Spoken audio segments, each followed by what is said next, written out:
UNHCR refugee schools in Kuala Lumpur host Parent Day to increase the teacher-parent understanding. We find out more about Taiwan's adoption and foster care system and see how it's impacting at-risk children. Welcome to DaAi Headlines. I'm Marilyn Shoda. Thank you for joining us. We begin today's program in the Philippines, where TIMA's 323rd free clinic was held at a church to provide dental services for community residents. Among the 140-some patients, 49 of them were children who were still on school holidays. After having tooth extractions, the students still had time to recuperate, allowing them to focus on their studies when the new semester begins. When these two girls have a toothache, they can hardly do their schoolwork.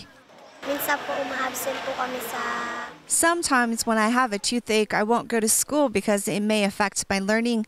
I won't be able to pay attention in class and I don't retain the information.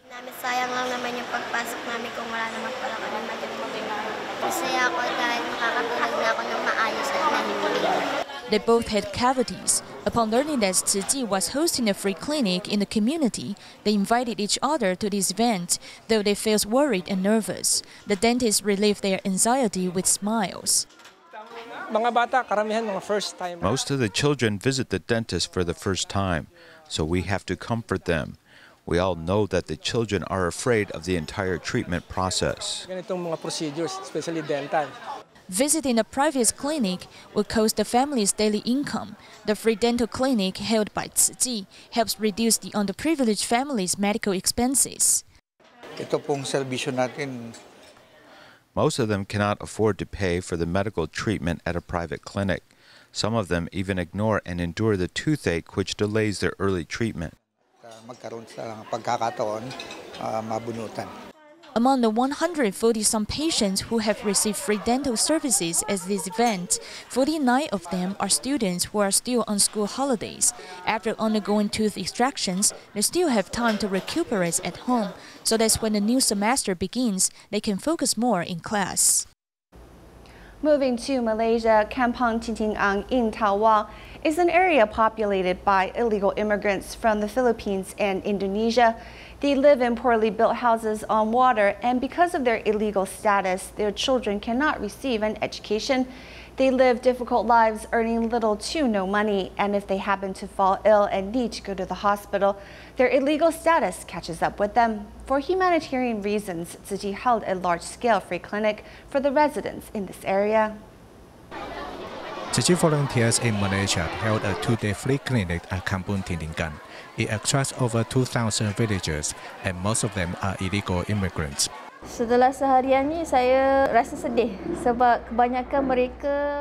After one day, I am feeling quite sad because most of them don't seem to have received good care.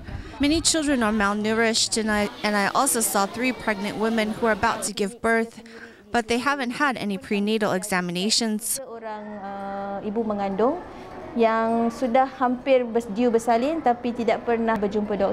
The living environment and sanitation of these underprivileged people are worrying. At the two-day free clinic, close to 500 adults and children were treated for head lice. Many of them have head lice, some even jumped to my head, but fortunately my head was covered with a cap. We have solved their head lice problems temporarily, so I think they are happy about it. They aren't aware of the sanitation problem, so after I told them there were many roundworms in the intestine and also the eyes, they were frightened. They said they will wash their hands and also cut their nails short. Tzu Ji chose to hold this free clinic at this community where illegal immigrants live. The chairperson of Kampung Tinting Ang Community Development and Safety Committee, Abdul Bakar, is a bridge between Tzu Ji and the villagers. I want to help these people, but I'm powerless. I've known Tzu Ji for 4 years, and I'm also a Tzu Ji's donating member. Tzu Ji is indeed the best charity group. Because they are helping a lot of. Tzu Ji has helped many people, even the illegal immigrants, so the government is very happy about it. Tzu Ji volunteer introduced Tzu Ji's bamboo coin bank to the teachers and also tried raising love to help flood victims in Penang. Tzu Tzu Chi volunteers also promote environmental protection and how the villagers can improve their living environment to reduce illnesses from happening. Staying in Malaysia, refugee children in the country often have no access to state-sponsored education. In 2007, the UNHCR Tzu Chi Education Center was established to provide such services. Each year, 2 exams are held to check the children's learning. Recently, 2 such education centers in Kuala Lumpur held a Parents' Day activity to allow parents to come to school and meet the teachers.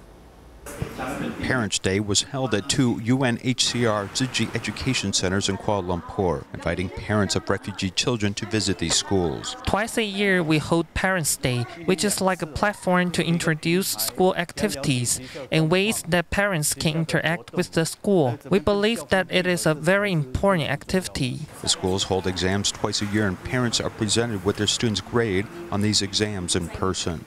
There's also an opportunity to interact with teachers and share their opinion about the learning environment of students. The teacher told me about my child's performance in school. For example, what areas of education need some improvement. I did see some improvement in his learning and study. The teacher talked about which subjects saw an improvement and which subjects encountered some setbacks. We're very grateful that our children can receive an education. For some, it is very hard to get an education, especially refugee students between the ages of 5 and 18. Haina, for example, is 13, and after attending basic Malay and English conversation classes for just 1 year, is already tops in her class. Saya dulu tak tahu bahasa Malaysia, bahasa Inggeris, macam mana sains, macam mana. I did not speak Malay and English before. I also did not understand mathematics or science. These teachers have been very good for us and they patiently teach us what we don't know. I'm determined to be a doctor as I want to complete all of these education courses. Saya nak pergi sampai sudah siap sekolah. Tzu Chi and the UNHCR have been organizing refugee schools for the past 10 years. These classes not only provide educational opportunities for refugee children, but also instill a humanistic moral education, a solid foundation for all these young, disadvantaged students. Teachers at Tzu Chi Kindergarten in Penang held a special event for the graduates to pass on their duties to their younger classmates. After receiving the candlelight from the graduates, the younger classmates will take on the responsibility of taking care of those younger than them, as well as upkeep their good behavior.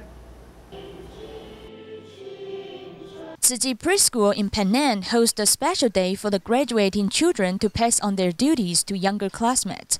Receiving the candlelights from the graduating classmates signifies that 5-year-old children will take on the responsibility to take care of their younger classmates.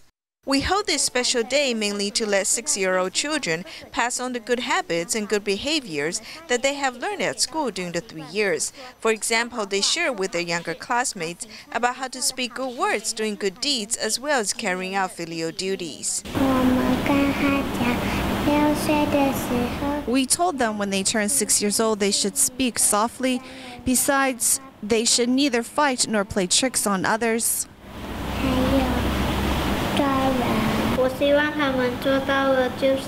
I hope they can speak kind words, walk the right path, make good vows, and be filial to their parents. I wish when they turn 6 years old they can overcome difficulties, but not be conquered by them.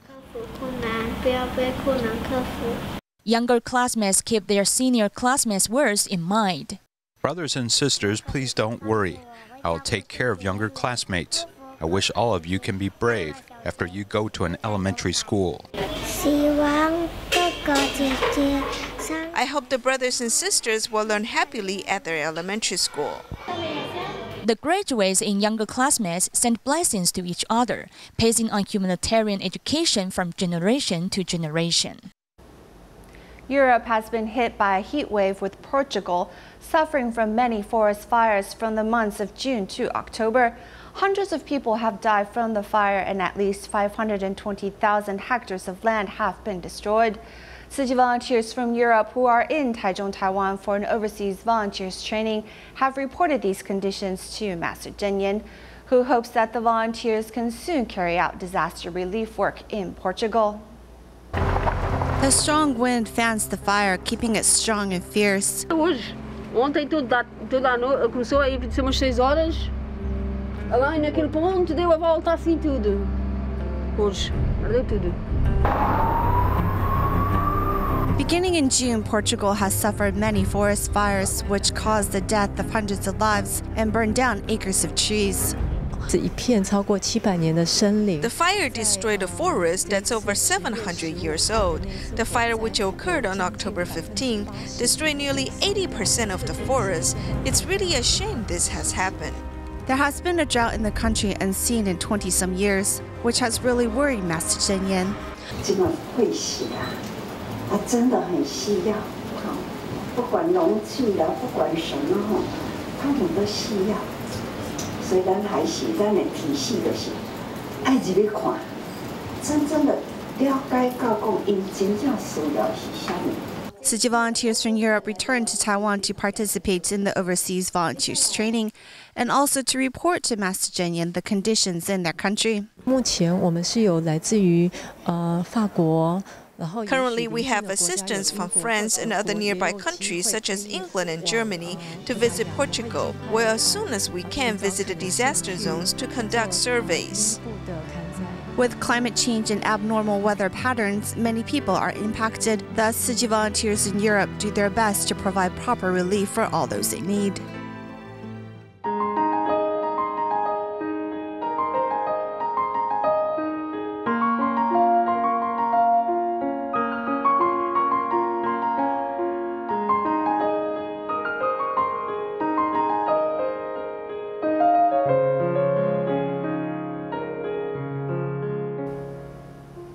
In recent years, the issue of domestic violence has drawn attention from all walks of life. According to a survey from 2016, Hualien area is among the top 5 locations for domestic violence in Taiwan. Abuses against indigenous girls is especially high, with statistics from the Ministry of Health and Welfare estimating there are 16,000 cases of children requiring protective services each year, while the number of indigenous people requiring such help is less than 1,000. The rate of violence and sexual assault is some 3 to 5 times higher than other ethnic groups. The Mennonite Christian Hospital's Good Shepherd Foundation was established 30 years ago, and from the beginning it was designed to help young women at risk and now cares for many who suffer from domestic violence. This girl is quite special and attracts a lot of attention as a member of this cycling tour. When doing uphill, her body leans to one side because she has only one arm and must rely upon her lower body to balance the bicycle. This leads the skin to rub off on both her legs. She has been holding back the pain, but she says that she can persevere. At that time, I thought that if I did not complete this section of road, then I would be quite sorry. She has been the focus of media attention for the Good Shepherd Foundation's cycling tour around the island. She was 8 years old when she suffered a car accident and lost her arm. This did not stop her from living her life, as she is very resilient, was able to complete this trip around the island, as well as be very upbeat. I'm still afraid of how people will look at me. Children may say that I'm a monster or someone with no hands, and how could I be so scary? This isn't something that I want. Although she only has one arm, she is still able to do everything that others do. Her face also has a smile at all times. Why did she come to the Good Shepherd Foundation at the age of 16? It's a sensitive issue. One clue is that when she eats, she never leaves any scraps or waste, finishing all the noodles or the porridge, because there was a time when she experienced hunger. I don't want to waste food because many people go without food. Let's not waste this food. She was so scared of people looking down upon her, so she wants to do everything well. So on the last camping trip, she gained 7 kilograms.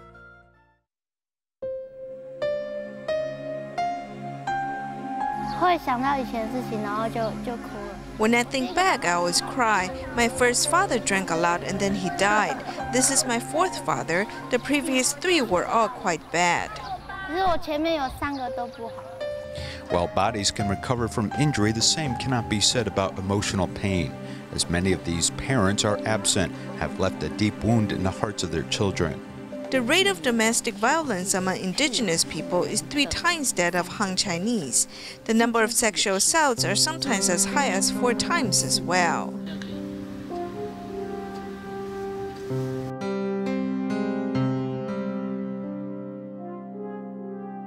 Most of the 13 young girls in the cycling trip come from the most underprivileged and remote parts of society, with their fate intertwined with poverty in their family. It could take about 1 to 2 hours to travel from each tribal village. The reality is that there's no easy solution to this problem, as we lack manpower and resources.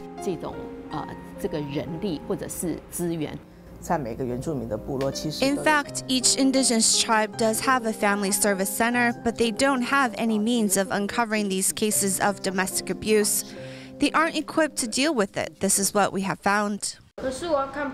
After the courts rule, these children need to be placed in protective custody. The average compensation for each individual is less than $600. This is another dilemma for agencies who specialize in this work. In fact, the government does give children resettlement expenses, but it is quite inadequate if you add clothing and other expenses for these children. This time we used the opportunity to further learn about the condition of these juvenile foster care homes. We learned that they are seriously short of funds.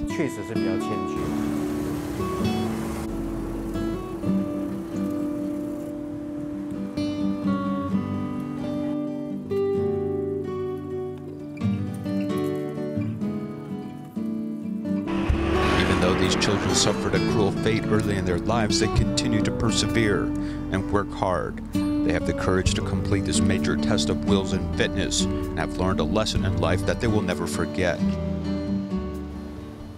Recently, the Child Welfare League Foundation released the top 6 common mistakes regarding adoption, with the adopted families keeping the children's background a secret and hoping children cut off ties with the biological family being the top 2 most common mistakes made in adoption. Over time, it has been proven that these mistakes can cause friction between the adopted children and the adopted family. Meanwhile, according to government bylaws, foster parents must retire from the system at the age of 65. And with the lack of younger foster families in the system, at-risk children needing a warm and loving environment have nowhere to go. In the end, if you give love to children without asking for any return, adopted or foster children will learn to care for you as someone who they can count on. This team is your family, Michael. When you look at him, you think of me, how you have my back. Are you going to protect the family, Michael? Yes, ma'am. The movie The Blind Side is a story about a teenager who was adopted by a new family. And due to the love he received at home, his closed heart learned to care for people. In more recent years, Taiwan society has been seemingly more accepting of adopting children, but in reality, the numbers don't add up. Unfriendly environment coupled with the willingness to adopt has really limited our adoption numbers to about 300 cases, whether it's domestic adoption or overseas. In Taiwan, there are still about 1,000-some children growing up in the system waiting to be adopted. Director Tsai Ying-jun was adopted, and she also adopted a child of her own. With her dual experience, she has plenty of stories to share. Back then, my parents used to hide it from me due to societal pressures and unspoken stress. I think this in fact becomes unintentional friction between a parent and child. Now that I'm a parent myself, I've chosen to tell my children honestly, as I think there will be less misunderstanding that way. Adoption is not to be taken lightly, as a failed adoption is not only harmful to the adopted child, but also ends up hurting the adoptive family as well. 20 years ago, when Oh Yang-xiang retired, she became a foster parent. In the years since, both her and her husband have taken care of over 33 foster children as if they were their own.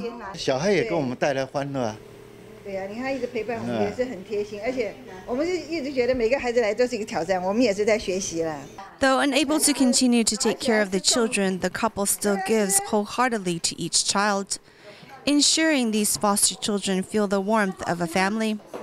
However, as Oh Yang-xiang is 63, she is nearing the maximum age of being a foster parent.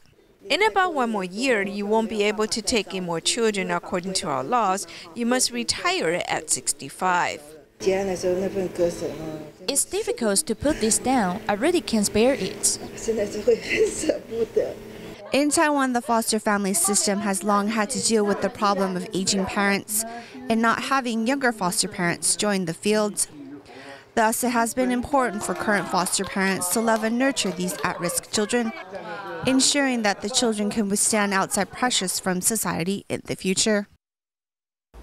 In Changsha of Hunan Province, 11-year-old Tan Xi-xian and his grandmother live a difficult life in a remote village. As Tan's father could not bear to face his marriage and health problems, he committed suicide a month ago. Losing the parental love, Tan became quiet and unhappy. Worried about the young boy, Tzu Chi volunteers recently invited a doctor and a volunteer who also lost his parents when he was young to visit the family once again.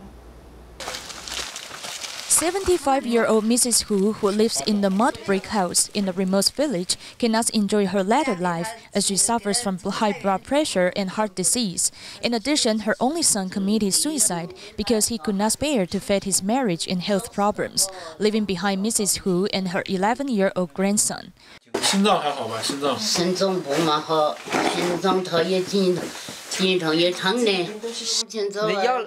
Worried about this grandmother and her grandson, the volunteers invited a doctor to go along with them to care for Mrs. Hu's health. They also brought her a walking aid. The kitchen walls have been smoked in for years, and the pan is covered with dust. They rely on firewood to cook.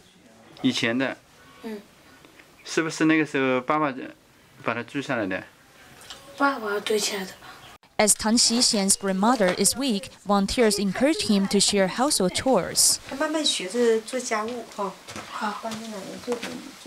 On the desk, one can still see the divorce subpoena, which was sent to Tan's father by a court more than 2 years ago. Although Tan lives a difficult life, he still maintains good academic performances. These pieces of certification are neatly placed in the closet. Tan is filial to his grandmother as he usually writes notes to remind her to take medicine. He wrote the note to remind me to take medicine. He asked me to take a look at the note on the TV set so that I won't forget to take medicine. 你长大了以后要不要像那个叔叔一样，就是来做志愿者，就是帮助别人呀？你是会的，我会努力读书，是吧？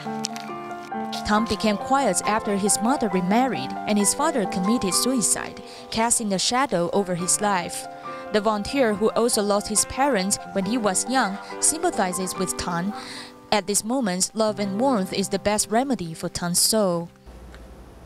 Tainan Tzu Chi Kindergarten hosted their annual sports day event recently, and to strengthen family bonds, parents and children participated in many games that challenged their physical and intellectual strength. Team members were also invited to teach the young ones how to protect their eyes from deterioration. We'll leave you with these images at the end of the program. Thank you for joining us today. Goodbye.